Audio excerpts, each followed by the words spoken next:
Good morning, class. We started manufacturing industries, and last time we covered the concept what industry is all about, what manufacturing means, anything which is produced in bulk. The byproduct is called the manufacturing process. The industries are those areas or those bodies or organizations which work to give that output here. Then we talked of the bifurcations on the basis of which we divide a kind of industry. Yeah. And that the classification of industries could be done on the basis of the raw material, whether it is agro-based or what is it? The next, take an effort, mineral-based. Agro means based on plants and animals, mineral-based, metallic. Yeah. Then on the basis of size, large scale, small scale, large involving a lot of manpower, lot of money. Clear? And most of the time it is owned by a rich person. Small scale, a fewer workers, and a little amount of money is used. Yeah. Then we talked of on the basis of ownership, private, owned by a single person. Yeah. Public, owned by the government. Joint sector, owned by the government as well as maybe the state or the central along with an owner of it. Clear?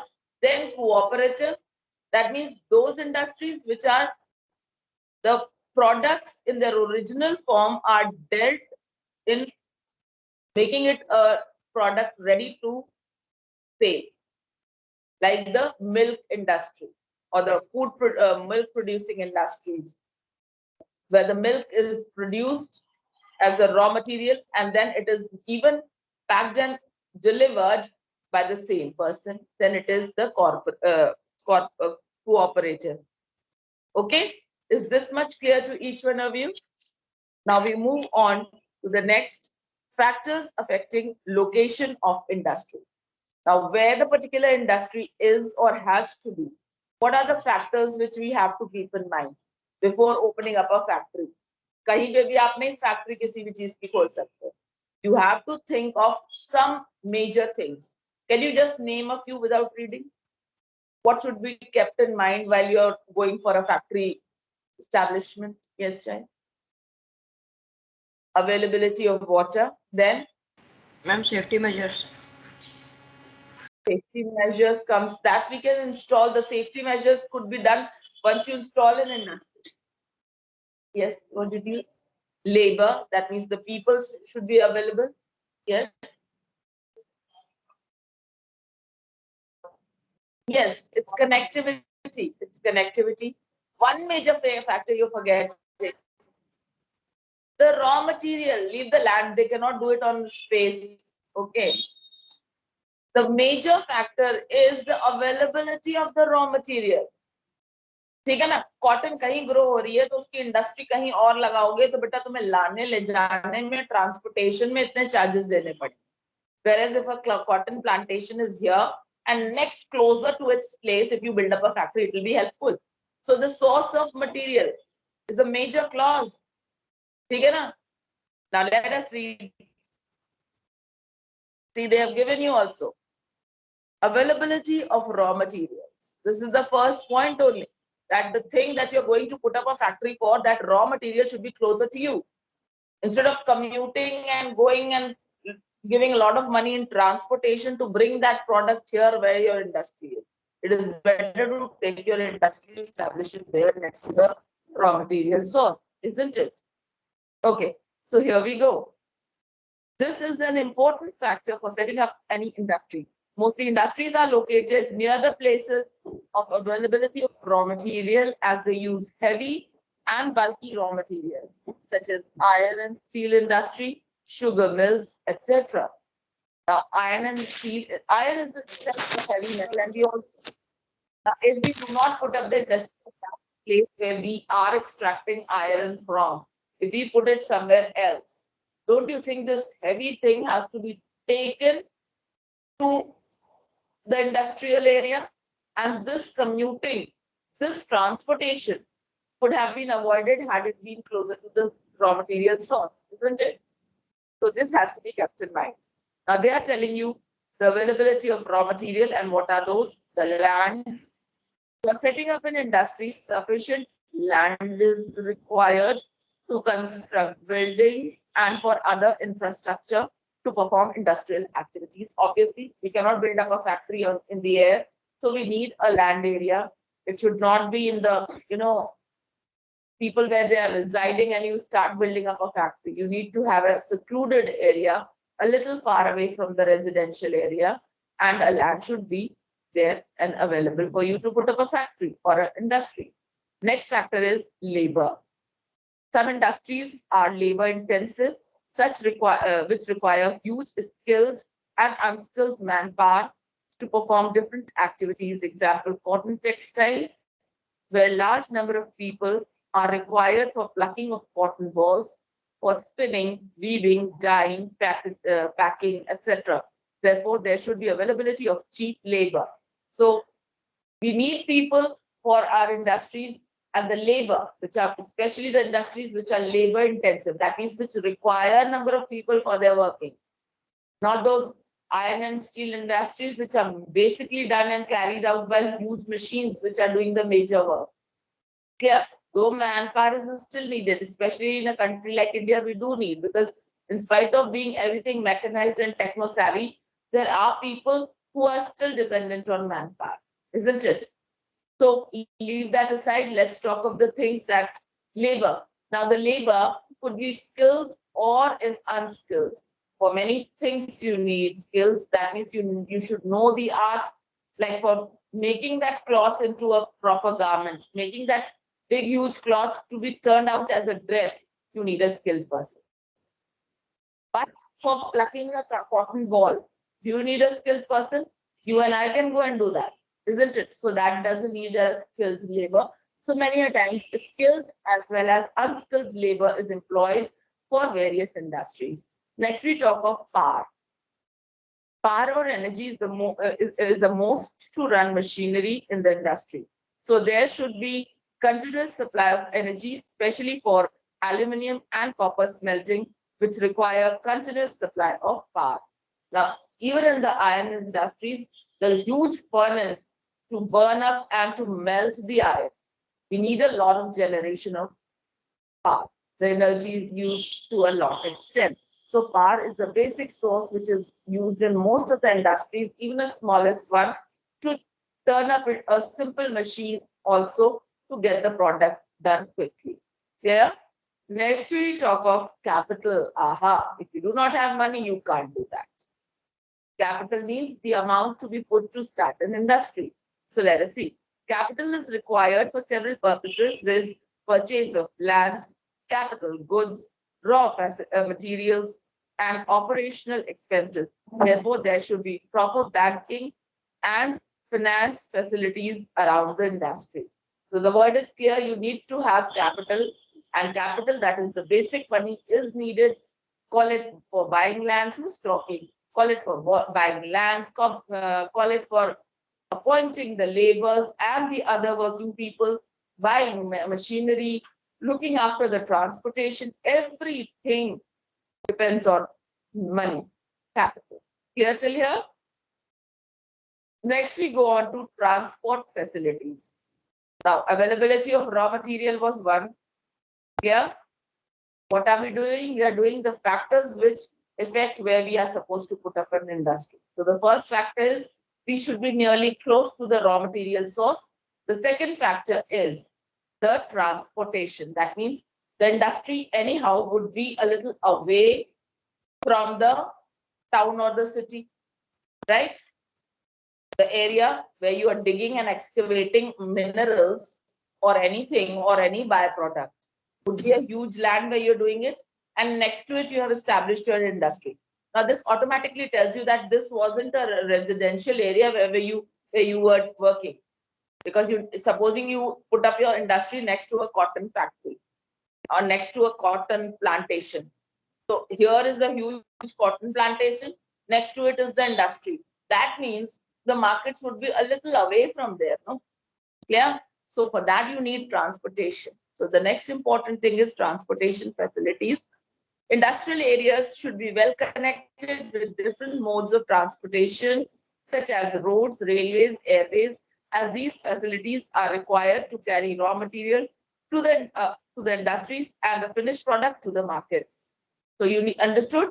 From the industry, you need to go and reach these products to the markets. Yeah. The markets, what is the market? A place where you channelize your products for sale, for consumption, for usage. People, the common people go and buy from a market. They don't run up to the industry to get the things. Yeah. So this is a market. Let's see. Whatever industry we are setting up, there should be market available nearby that area to consume the products manufactured by industry. So it's a must. Whatever you are making, the consumption should be present, and that could be only in the form of a market, because people consume or buy or take the products from the market, not from the industry directly. Yeah. Now, most of the industries are located where some or all of these factors are easily available. Sometimes the government provides incentives with like subsidized power, lower transport costs, and other infrastructure so that industry may be located in backward areas. Industrialization often leads to development and growth of towns and cities as people work in industries, settle around it, and in different services start in that area, new cities and towns are born. So now this paragraph is very explanatory all in itself. They talk of the setting of industries with the help of the government aid. Many times it is seen that government also provides help in setting up the industries. Why? Because the availability has to match with the requirement. Clear? Then many a times subsidies, that means a small amount of money is given as a help to these people to set up these industries even in villages. So why do you think the government does this? Setting up an industry, asking the people to go to the village and set up this industry. And they only give the little amount, they lower down the transport costs, etc., etc. Why do you think they do that?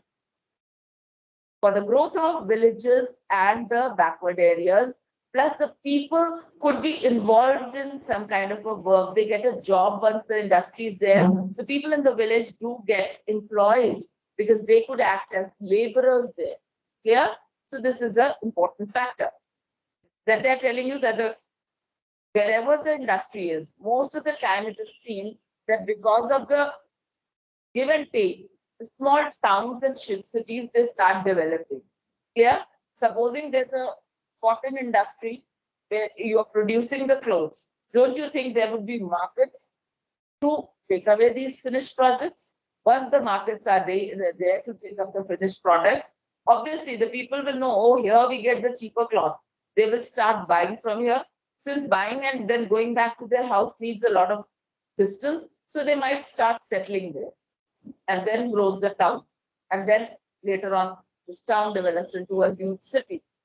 Yeah. So most of the industrial areas, they help in building up new towns and cities in a much advanced way. Yeah. Child, what are you doing? What are you doing? Just is this getting recorded? So hurry up. I don't want to waste my time. Very good. This explanation, somebody else will tell you. What you're doing it presently, you are missing out what you did not do in your proper time. Our industrial system consists of inputs, process, and outputs. Input, bringing up things. Process, working in the industry to get the byproduct ready. Outputs, to let the product be ready for sale. Got these three terms? Inputs, processing, outputs. Yeah, something more similar like the computer you read and do, right? So here the industries also work in that way. The inputs are the raw materials, labor, cost of land, transport, power, and other infrastructure. These are the inputs. Okay? Then the processes include a wide range of activities that convert the raw material into finished products. Whatever activity you are doing to make the raw material turn out into a finished product, that is called processing. Then the outputs are the end products and the income earned from the selling of the goods. Clear? All these three things clear? Inputs, processing, outputs. Clear? Moving further, industrial regions. Industrial regions means those areas, those categorized huge areas which are clubbed as industries. Now, like supposing the living example would be, don't you think we all know that Kanpur is called the industrial area? The whole city is called that way. Call it a rubber factory, call it the leather factory. All the industries, major work is done. UP has Kanpur as a very crucial industrial area. Clear? You all know that? So now we are calling the whole city as this. So this is called industrial region. When we know that number of things have been built up in the point from the point of view of the building up of industries, then we call that industrial region. Let us see. When a number of industries are closely located to each other, new industrial regions emerge. These industrial regions share the benefits of their closeness. It is not easy to identify industrial regions separately. Major industrial regions of the world are Eastern North America, Western and Central Europe, Eastern Europe, and Eastern Asia. We find following tendencies about the location of industrial regions. Although there's no hard and fast rule that this specifically has to have that industrial region. No, it depends upon, like we take up one industry, say iron and steel.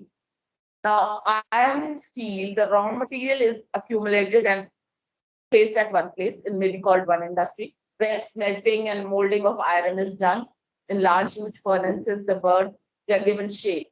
Now, once they are given shapes, iron itself could be used for various purposes for different industries. So just because iron and steel industry is here, don't you think automobile industry could have been also there? Then building of house, then the other goods industry could also be there, where you have the wire, the saria and all. Clear? So automobiles is also dependent because you need the car structure. Yeah. Then utensils industry could also be there, right? So many interdependent industries which need that same raw materials as a byproduct could later on take from this main industry, and the various other industries are set up next to it. Clear? This concept is clear? Those industries needing the same byproduct will obviously be found there. Yeah, where the basic byproduct is there. Okay. So let us see the regions, industrial regions, and we have the tendencies they have. Number one, first order. They are mainly found in the temperate regions. Please underline it. Temperate region is the belt between the Tropic of Cancer and Arctic Circle. Ye belt.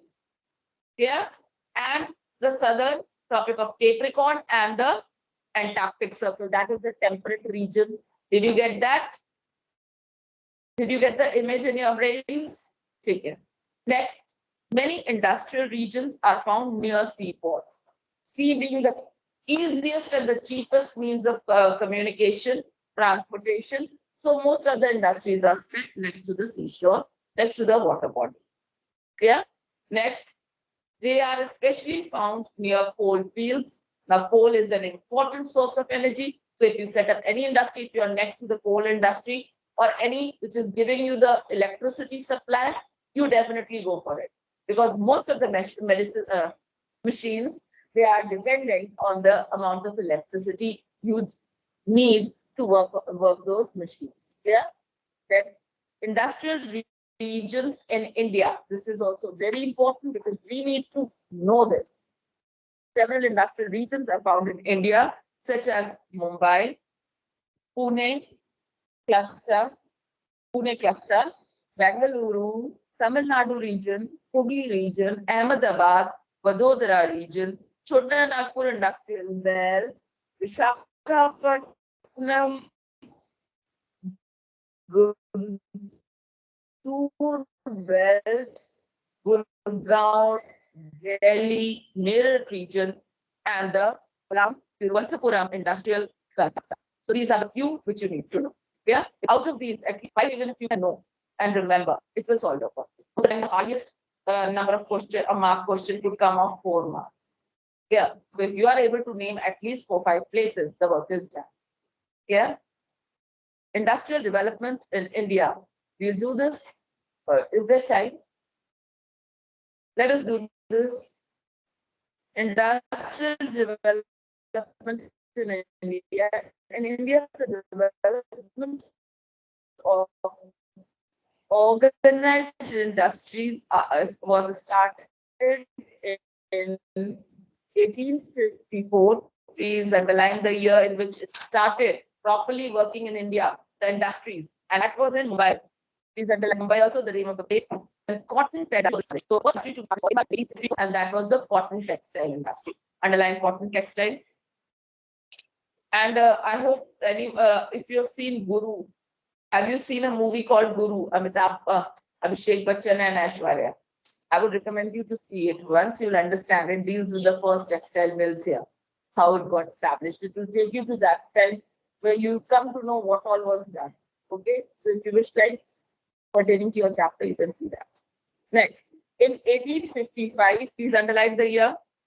The Jude textile industry was started in Kolkata. Now, the next industry was the Jude textile industry in 1855, and the place was Kolkata by foreign collaboration and capital. So basically, the Britishers paid for it and established it. Yeah. Now, in the meantime, coal industry was also started. Underline coal industry. Several industries were developed during the First and the Second World Wars due to government efforts such as steel, sugar, cement, glass, chemicals, soap, vegetable oil, engineering, etc. A real big development was started with the first 5-year plan. Underline the first 5-year plan, which was started by the independent India, where the 5-year plans were drawn for building up the industries and working on it. During that period, 3 steel plants were started under public sector and 2 were in private sector. So steel plants, 5 steel plants were started, 3 in the private, the 3 in the public sector, that means taken up by the government's help, and 2 in the private sector, that means were owned by the owners. Yeah? We stop here for today. I hope you have understood, children. Children,